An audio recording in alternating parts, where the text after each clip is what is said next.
여러분, 성경은 많은 기적으로 그렇게 이제 채워져 있습니다. 성경 읽을 때마다 하나님이 어떻게 우리에게 베푸신 기적이 어떤 것인지를 우리가 볼 수 있죠. 이 기적은 사람의 이성이나 또 지금 우리 과학, 기술로 설명할 수도 없고 예측할 수도 없는 것이 바로 기적입니다. 성경 곳곳에서 창세기 장부터 계시록 마지막 장까지 이 모든 기적으로 채워지죠. 아무리 과학과 기술이 발달해도 사람이 지식이 많고 이성이 발달해도 도무지 설명이 안 됩니다. 따라서 신자는 어떤 사람입니까? 바로 그것은 이런 하나님의 기적을 믿고 고백하고 또 경험하는 사람이 신자인 것 같아요. 그래서 하나님의 기적이라는 것은 우리 신앙생활의 아주 근본이고 우리가 신앙생활 하는데 가장 기초가 바로 하나님의 기적인 것 같습니다. 그런데 문제는 현대사회는 이런 기적을 믿지 않잖아요. 이런 영향을 받아가지고 어떤 사람들은 성경에 있는 기적을 다 제거해버립니다. 뽑아버립니다. 없애버립니다. 예수님 물 위에 걸으신 기적이라든지 또 혹은 하나님이 말씀으로 천지를 창조하신 이 창조론도 다 지워버리고 신화론 입각해서 그렇게 이제 성경을 풀어가기도 하고 해석해 가기도 하고 성경의 모든 기적이 신화다라고 생각합니다. 마치 우리나라에 당군 신화가 있는데 그런 식으로 신화처럼 생각하고 성경 기적을 뽑아버리는 거예요. 문제는 왜냐하면 이성으로 과학 기술로 설명 안 되니까 설명 안 된다 해가지고 다 뽑아버린 겁니다. 문제는 이 시대의 사상은 그렇다 할지라도 신자들이 그 영향을 받는 것이죠. 그래서 어떤 좀 진보적인 자유주의에 서 있는 신앙의 사람들은 교회는 출석하는데 기적을 안 믿습니다. 예수님이 도덕적으로 우리 가마를 주셨고 아주 그렇게 사랑의 본을 보인 윤리적인 그런 큰 모델을 주신 분이다. 예수를 본받자고 말하는데 거기에는 예수님의 십자가도 믿지 않고 예수 부활도 믿지 않고 그런 거죠. 그러니까 신앙이 좀 진보적이다, 자유주의다 하는데 교회는 출석하는데 또 예수님 믿긴 믿는데 기적을 믿지 않습니다. 반면에 그 신앙이 보수적인 사람은 잘 믿는가? 안 그런 것 같아요. 신앙이 보수적인 사람은 천지창조를 믿어요. 하나님 말씀은 천지창조했다. 또 예수님이 부활하셨다. 그것도 믿어요. 또 우리 그리스도가 천의 몸에서 임신되어서 탄생했다. 그것도 믿어요. 그런데 자기 생활에서 하나님이 살아계신 것, 자기 생활에서 하나님이 일으키시는 기적은 믿지 않는 거예요. 그러니까 취사선택해가지고 성경에 나온 기적을 딱 큰 것만 다 뽑아내가지고 요건 믿는데 실제로 자기의 삶에서는 하나님이 기적 가운데 나와 늘 함께 하시고 나의 삶에 기적을 베풀어 주시고 일으키시는데 요거 믿지 않는 거예요. 이런 시대를 살아가고 있습니다. 시대의 상황이 그렇고 영적인 그런 형편이 이런 때에 오늘 저와 여러분들은 어떻게 살아가야 되는가? 하나님의 기적을 과연 노래할 수 있을까? 오늘 설교 제목이 하나님의 기적을 노래하라인데 과연 여러분 삶에서 우리 주님에게서 어떤 기적을 기대하고 살아가고 있습니까? 내 자신에 대해서 과연 나의 삶에 기적이 일어날까? 혹은 저 상대방에게 혹은 우리 가족들에게 내 자녀에게 주님이 일으키시는 기적을 내가 기도할 수 있을까요? 저는 다음 주날 우리 교회 설립을 앞두고 그런 생각 해봤습니다. 교회를 새롭게 한다는데 뭐 되겠나? 오래 가겠나? 이런 생각 혹시 두번에 들지 모르겠습니다. 저는 교회 설립하면서 우리가 앞두고 언약을 다시 돌이켜보고 언약 세우기를 하고 있고 또 저는 그런 생각해 보았습니다. 과연 우리 마음속에 이 교회를 설립하면서 하나님의 기적을 그렇게 생각하고 믿고 바라보면서 교회 설립을 하고 있는가? 주님에게서 주님의 기적, 과연 한국 교회에서나 우리 주변에서 가장 모범적인 그런 교회, 가장 개혁된 교회, 말씀과 성령의 통치를 받는 교회, 오늘 집사님 기도한 것처럼 정말 사랑과 화평 가운데 넘치는 그런 교회, 이런 기적이 과연 우리 교회를 통해서 일어날 수 있다는 것을 믿고 바라보면서 교회 설립 임하는 것. 저는 우리 각 개인적으로나 우리 교회적으로 오늘 말씀을 통해서 주님의 기적을 노래하자, 주의 기적을 기대하면서 믿고 고백하며 나아가자, 이런 제목으로 설교를 하려고 합니다. 특히 오늘 이 교훈을 아브라함이 100세 때에 아이를 낳았잖아요. 말도 안 되는 이야기입니다. 현대 과학으로 이성으로 설명이 안 되는 이야기잖아요. 예측도 할 수 없는 이야기인데 하나님이 아브라함에 베푸신 기적이잖아요. 오늘 저는 창세기 17장 말씀을 가지고 또 로마서 4장 말씀을 가지고 여러분이 설교를 하려고 합니다. 오늘 하나님이 아브라함에게 주신 기적에서 어떤 교훈을 받을 것인가를 가만히 생각해 보세요. 이 아브라함 우리의 믿음의 조상이잖아요. 물론 혈과 육으로 볼 때는 우리 조상이 아니죠. 그렇지만은 믿음 안에서는 우리의 조상이죠. 아브라함이 75세 때에 75세 부름받았습니다. 갈대아 우르라는 지역에서 부름받아서 가나안 땅 떠나지 않습니까? 그때 하나님이 그에게 자식을 약속하셨고요. 첫째 언약을 맺었고 언약을 맺으시면서 아브라함과 그의 후손을 통해서 자기의 나라를 세울 것을 약속했습니다. 그러면서 자식을 약속한 거죠. 자식이 생겨야 후손을 통해서 나라가 세워질 거 아닙니까? 땅도 약속하실 거예요. 그런데 약속을 받은 그때 아브라함의 나이는 75세였습니다. 사라는 그의 아내 사라는 한 살 적은 74살이었습니다. 특히 아내 사라는 아이를 낳지 못하는 그런 여인이었거든요. 그러니까 말도 안 되는 이야기잖아요. 나이도 많은 두 부부에게 아이를 낳지 못하는 불임 여성인 사라에게 하나님이 자식을 약속하시고 거창하게 자기 나라를 약속하시고 후손을 약속하시고 이 말도 안 되는 이야기입니다. 그러나 아브라함은 믿음으로 떠났죠. 물론 처음에 아브라함이 처음부터 믿음을 가진 게 아니에요. 얼마나 불신 가운데 있었는지 모르고 왜냐하면은 75세가 되어서 약속받았지만은 86세까지 11년 동안 그 약속이 안 이루어졌잖아요. 1년도 아니고 10년이 지나서 86세 때에 도무지 아브라함이 기다릴 수 없어서 어떻게 합니까? 대리모를 세워가지고 그의 아내 사라의 여종인 하갈을 통해서 대리모를 세워가지고 아이를 낳게 됐잖아요. 하나님 뜻은 이것일지도 모르겠다. 자기 아내는 도무지 소식이 없으니까 대리모를 통해서 하나님이 아이를 생겨서 이 아이를 통해서 자식이 생기고 나라를 그렇게 이루어가실지 모르겠다 생각한 거죠. 머리를 굴리는 거죠. 쉽게 말하면. 하나님 뜻은 그게 아니었죠. 그리고 또 하나님이 침묵하셔요. 86세부터 아브라함이 99세 때까지 13년 동안 하나님 침묵하셔요. 아브라함 행동이 잘못된 행동이니까 하나님이 가만히 계시는 거죠. 침묵하시죠. 그런 가운데 99세 때가 되었을 때에 하나님이 다시 아브라함에게 나타나셔서 하신 말씀이 창세기 17장 말씀인 거예요. 17장 1절을 제가 읽어볼게요. 1절입니다. 아브라함이 99세 때에 여호와께서 아브라함에게 나타나서 그에게 이르시되 나는 전능한 하나님이라 너는 내 앞에서 행하여 완전하라. 너는 내 앞에서 행하여 완전하라.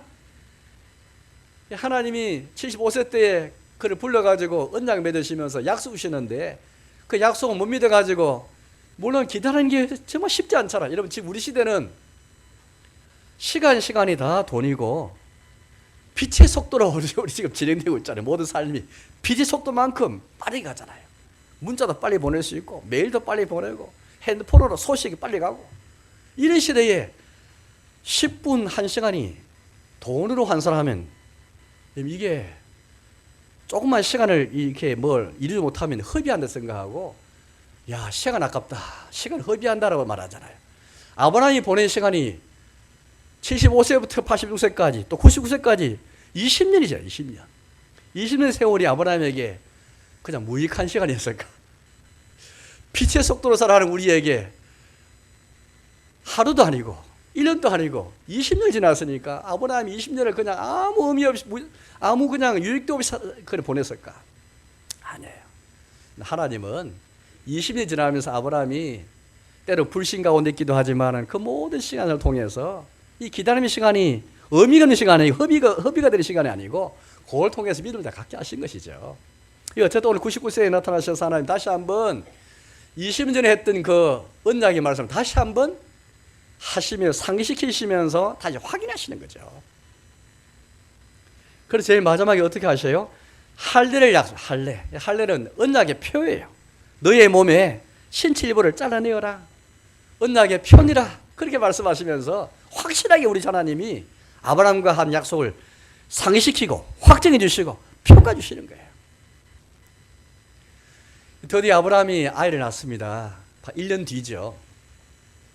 사라는 그 1년 99 아브라함 99 나타나셔서 이제 사라에게도 말씀하시는데요. 이 두 사람 말씀하시는데 사라는 그때까지도 못 믿는 거예요. 자기 몸이니까 너무 잘 알잖아요. 나이도 늙었고 불임여성인데 하나님이 여전히 아직까지도 포기 안 하시고 20년이 지난 이 시점에도 아이를 낳게 해줬다 하니까 도저히 믿지 못해서 웃어버렸습니다. 장막에서 아브라함이 하신 말씀을 듣고 엿듣고 아브라함이 속으로 웃는 거예요. 사라가 웃어버리는 거예요. 드디어 하나님이 이제 아브라함 100세 때에 사라가 99세 때에 하나님 아이를 주셨죠. 그 아이 이름이 이삭이었습니다. 그때에 아브라함 이삭이 어떤 반응을 보이는가 한번 생각해 보세요. 성경에 보니까 그렇게 나왔죠. 사라가 이렇게 나옵니다. 사라가 하나님이 나로 웃게 하시니 듣는 자가 다 함께 웃으리로다.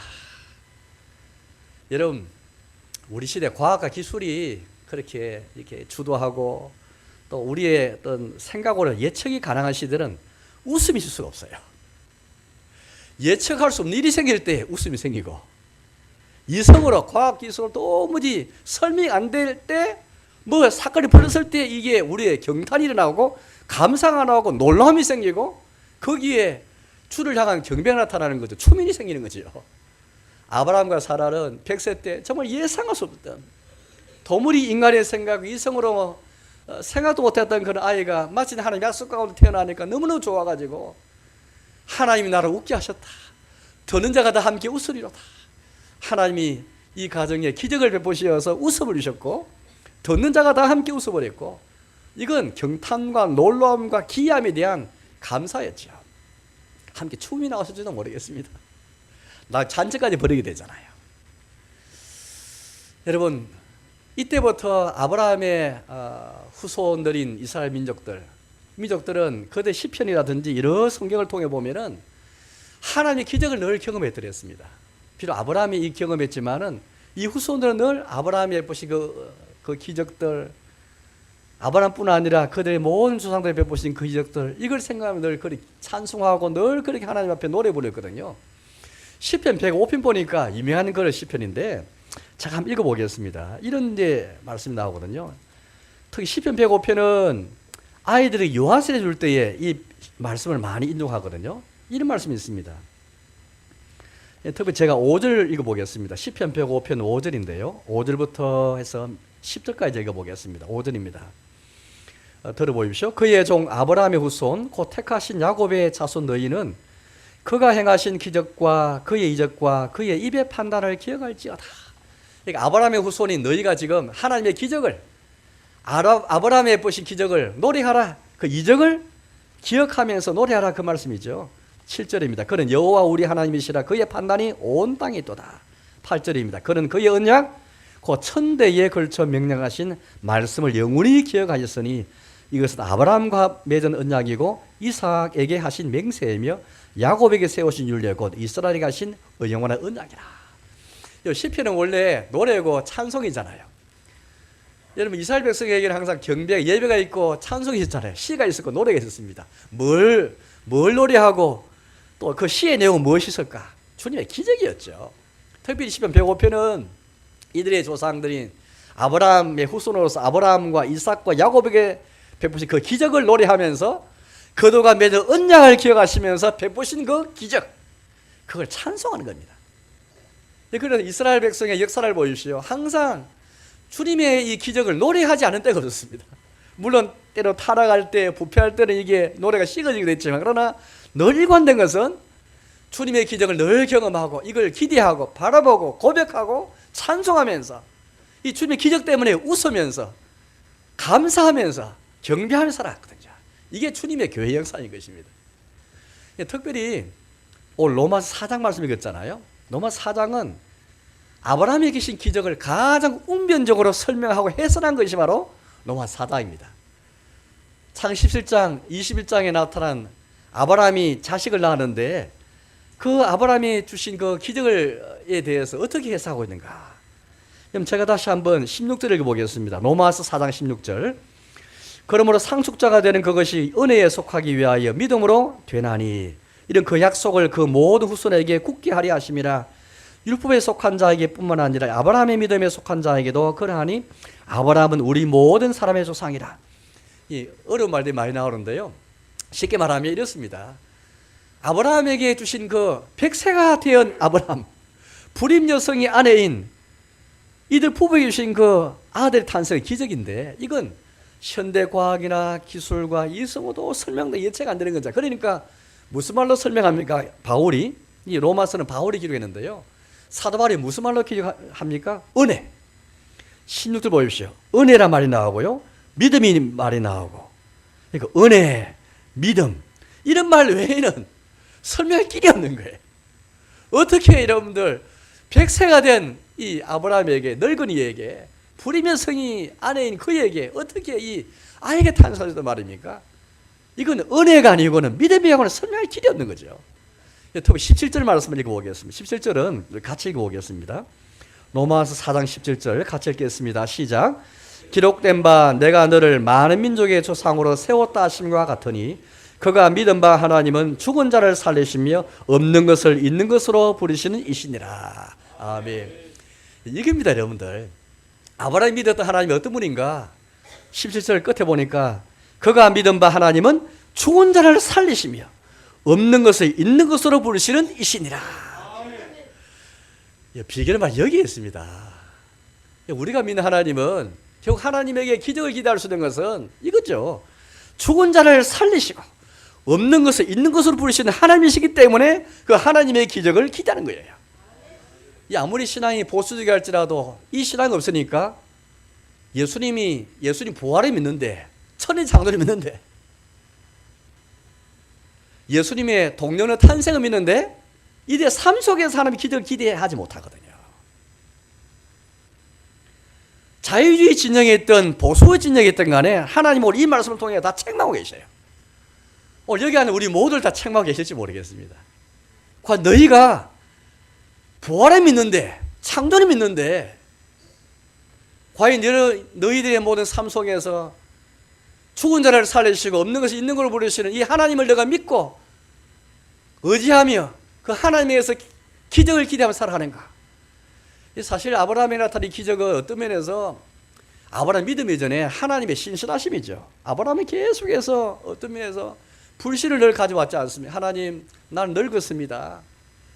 우리 집에 그렇게 있는 엘리에셀이 내 양자가 그렇게 내 상속사로 세우면 안 되겠습니까? 대리모 통해 그렇게 낳은 아들 이스마엘을 통해서 하면 되지 않겠습니까? 늘 아브라함은 이런 식으로 늘 그렇게 주님의 약속에 대해서 믿지 못하고 불신했잖아요. 20년이 지났지만은 그 기다림 속에서 아브라함은 믿음을 깨우쳐야 되는데, 특별히 그 믿음이란 것은 하나님께서 먼저 약속하신 분이 하나님이시니까 약속을 지키시고 약속의 신실한 하나님이 자기의 신실하심으로 아브라함을 포기하지 않고 계속 만나주시고 늘 언약을 다시 상기시키시면서 끝까지 그를 기다려주시면서 만나주시면서 말씀하시는 가운데 하나님이 아브라함 믿음을 일으켜 주신 것이잖아요. 한마디로 아브라함의 기적이 일어난 것은 하나님의 신실하심 때문이죠. 다른 이유가 전혀 없습니다. 그런 가운데 하나님이 아브라함을 20년 훈련시키시면서 하나님은 죽은 자를 살리시며 없는 것을 있는 거 부르시는 하나님이시구나, 이걸 깨닫게 하신 것이죠. 아브라함이 처음부터 그렇게 믿어 간 자 아니었습니다. 주님의 신실하심, 유혹과 그의 불신, 나는 나이가 많습니다. 내 아내는 불임의 성입니다. 이스마엘이면 되지 않겠습니까? 요 사이에서 주님의 신실하심과 자기의 불신, 글쎄요, 주님 되겠습니까? 이런저런 핑계와 변명을 대는 글쎄요, 되겠습니까? 요 둘 사이에서 늘 끊임없는 대화를 가지는 가운데 또 오랜 세월을 하나님이 기다리신 가운데 주님이 믿음을 다 주신 것이죠. 오늘 우리에게는 이런 불신이 없습니까? 글쎄요, 되겠습니까? 될까요? 아브라함도 처음부터 이런 글쎄요, 될까요? 이런 생각을 가졌거든요. 그러나 주님의 신실하심으로 이걸 극복하고 마침내 오랜 세월이 지났지만은, 시간은 많이 지났지 하나님께서 기적을 베푸셨고 또 이 하나님을 경험하게 했잖아요. 죽은 자를 살리시고 없는 것을 있는 것으로 부르신 하나님을 기대했잖아요. 신약시대 때 예수님 주변에 있는 사람들도 처음부터 믿음이 대단한 사람이 아니었습니다. 바울도 그랬고 베드로도 그랬고 우리 모든 사람이 다 그랬습니다. 어떤 위로가 될지 모르겠습니다. 아브라함도 처음부터 믿음이 강한 사람이 아니었어요. 예수님 주변에 있는 많은 사람들도 다 그렇게 했습니다. 예를 들어서 예수님이 탕자 비유 들 때 탕자, 우리 사람의 상식은 탕자, 방탕한 생활을 하다가 아버지가 살아 계신데 미리 제사를 그 유산을 받아가가지고 다 허랑방탕 다 탕진해버리고 돌아왔을 때에 우리가 생각할 수 있는 그 아버지는 어떤 아버지입니까? 쫓아내버리죠. 쫓아내버리고 그냥 막 도망치게 한다든지 혹 막 쫓아내든지 아니면은 동네 사람이 가만둘 리가 없거든요. 동네 사람이 나서서 그를 어떻게 할지 모르니까 그렇게 그런 이게 우리 생각할 수 있는데 어떻게 합니까? 예수님이 비유되신 그 아버지는 결국 우리 하나님이 어떤 분이신지 예수님 자신이 어떤 분인지를 보여주는 중요한 비유인데 사람이 기대하는 생각과는 전혀 달리 기적 같은 이야기 하시잖아요. 탕자를 돌아왔을 때 영접해주고 껴안고 우리 아버지가 가서 먼저 껴안고 그를 잔치를 베풀어주고 이 기적이거든요. 예수님에서 이런 기적 같은 이야기를 들을 거를 생각도 못했을 거예요. 보통 사람들, 예수님 당긴 사람들은 예수님이 아무리 구두로 오시지만 세리 같은 사람들, 참 맹원도 같은 사람들, 죄인 같은 사람들, 세상에 가장 소외되고 가장 못난 사람들을 이런 사람 불러서 잔치에 초대하고 식사를 같이 하는 것 상상도 못했을 거예요. 이런 기적을 예수님 당긴 사람은 기대하지 못했습니다, 여러분들. 그래서 예수님이 그런 기적을 베풀어 주셨잖아요. 그 당시 바리새인들 신앙이 외식적이고 위선적이고 자기 자랑만 하고 이게 바리새인들인데요. 성경을 많이 아는데 바리새인들 보통 국민들은 이 바리새인을 얼마나 싫어하는지 모릅니다. 여러분 근데 바리새인 가운데 니고데모라는 바리새인이 있었는데 예수님이 그런 바리새인을 만나주시고 그에게 뭘 약속하시죠? 너가 거듭나지 아니하면 거듭날 것을 약속하셨거든요. 우리가 생각할 때 혹 우리 주변에 혹 그런 사람이 있다면 바리새인 같은 사람이 있다면 야, 저 사람 거듭나겠나? 회의론이 더 많지 저 사람 거듭나겠나? 저 사람 바뀌겠나? 이 생각하는 사람 말이실 수 있지 모르겠습니다. 그런데 예수님은 바리새인도 불러가지고 만나주시면서 거듭남에 대해서 말씀하셨거든요. 이 기적이다. 바리새인이 거듭나는 것은 기적인데 그 당시 예수님 주변의 사람들은 상상도 못하고 바라보지 못했습니다. 그런데 예수님은 자신 하나님 아들로서 기적을 다 말씀하셨고 기적 이루고 하셨잖아요. 바리새인도 거듭나게 하시고 탕나도 영접하시고 세리와 죄인들도 다 품어서 식사에 초대하시고 오늘 우리는 어떻습니까? 이 현대를 살아가면서 여러분들 우리가 얼마나 불신을 살아간다면 자 한번 예를 들어 볼까요? 한반도에 핵이 없는 세상이 과연 올까요? 절대 안 될 겁니다 라고 말하는 분들이 많이 계실 거예요.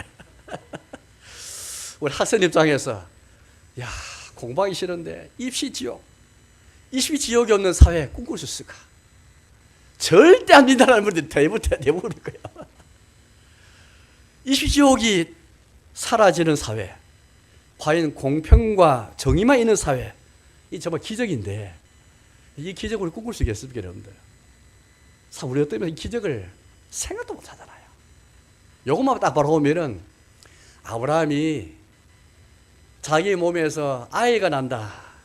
그걸 믿지 못하는 게 다 그게 우리는 아브라함이 다 똑같은 사람인 거예요. 항상 우리는 믿기보다는 글쎄요, 되겠습니까? 그걸 먼저 다 하는 사람이잖아요. 또 우리 자신이 하나님, 내 자신을 바라보시죠. 야, 내 같은 사람이 꼭 바뀔 수 있을까? 내가 게으르고 또 뭐 이런저런 또 뭐 약점이 있고 결점이 있는데 과연 내 같은 사람이 하나님 원하시는 온전한 사람을 바뀔 수 있을까? 이 기적을 여러분 기대할 수 있겠습니까? 우린 다 아브라함처럼 예수님 당의 사람처럼 하나님 주신 약속에 대해서 예 그렇습니다 하고 믿기보다는 죽은 자를 살리시고 없는 것 있는 걸 부르시는 하나님 믿기보다는 글쎄요 되겠습니까? 과연 될까요?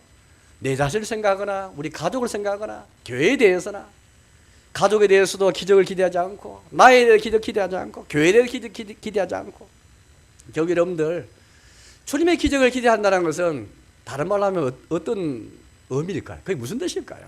성경은 늘 기적의 연속인데 그냥 천지창조를 믿는데 예수는 부활을 믿는데 나의 삶에서 자신에 대해서 교회에 대해서 가족에 대해서 사회에 대해서 이 기적을 노래하지 않고 꾸지 못한다면 이 무슨 의미일까요? 결국 하나님의 신실하심을 부인하는 것이고 주님의 힘과 주님의 자유를 거부하는 것이 할 수밖에 없습니다. 그렇다면 우리가 어떻게 해서 과연 어떻게 우리가 이렇게 하나님의 신실하심과 글쎄요라는 불신 사이에서 그런 대화 가운데 우다 아브라함처럼 믿음을 가질 수 있을까요? 마가복음 8장 36절, 37절 말씀을 보면 거기에 답이 있을 것 같아요. 우리나라 말씀이죠. 누구든지 나를 따라오려거든 자기를 어떻게 하라? 자기를 부인하고 자기 십자가를 지고 나를 따를 것이다 말씀하셨습니다. 저 이 말씀에 열쇠가 있다고 생각합니다. 어떻게 하면 여러분들 글쎄요 과연 될까요? 항상 부정도 생각하는 주님의 기적을 믿지 않고 성경에 나온 기적도 취사 선택해서 믿는 척하는 우리들에게 어떻게 해서 아브라함처럼 오랫동안 기다리면서 주님의 신실하심 의지하면서 나의 글쎄요와 불신과 주님의 신앙 사이에서 믿음을 가질 수 있을까요?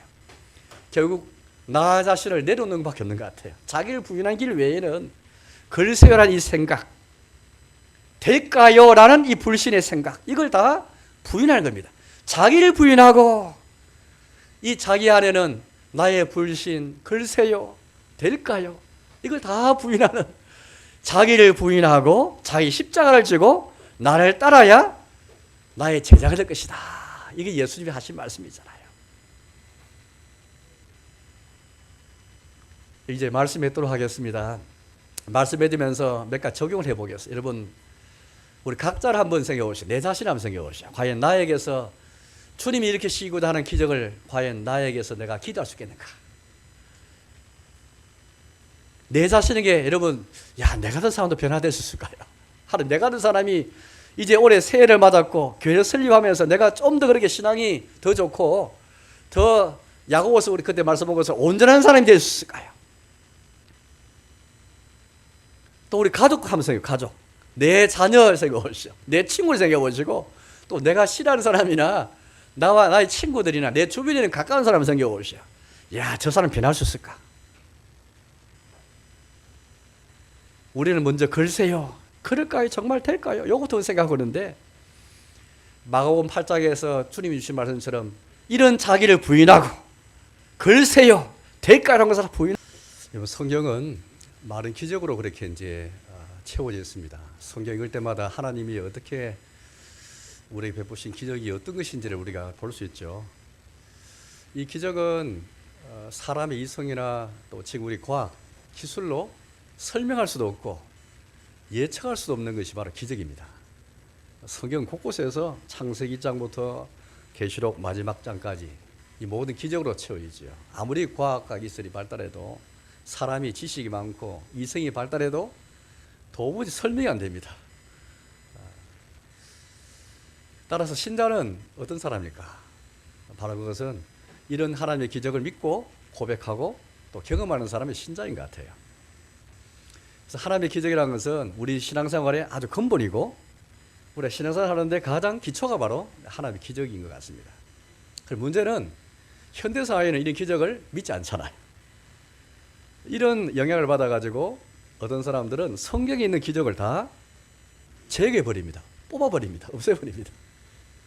예수님 물 위에 걸으신 기적이라든지 또 혹은 하나님의 말씀으로 천지를 창조하신 이 창조론 또 다 지워버리고 신화론 입각해서 그렇게 이제 성경을 풀어가기도 하고 해석해 가기도 하고 성경의 모든 기적이 신화다라고 생각합니다.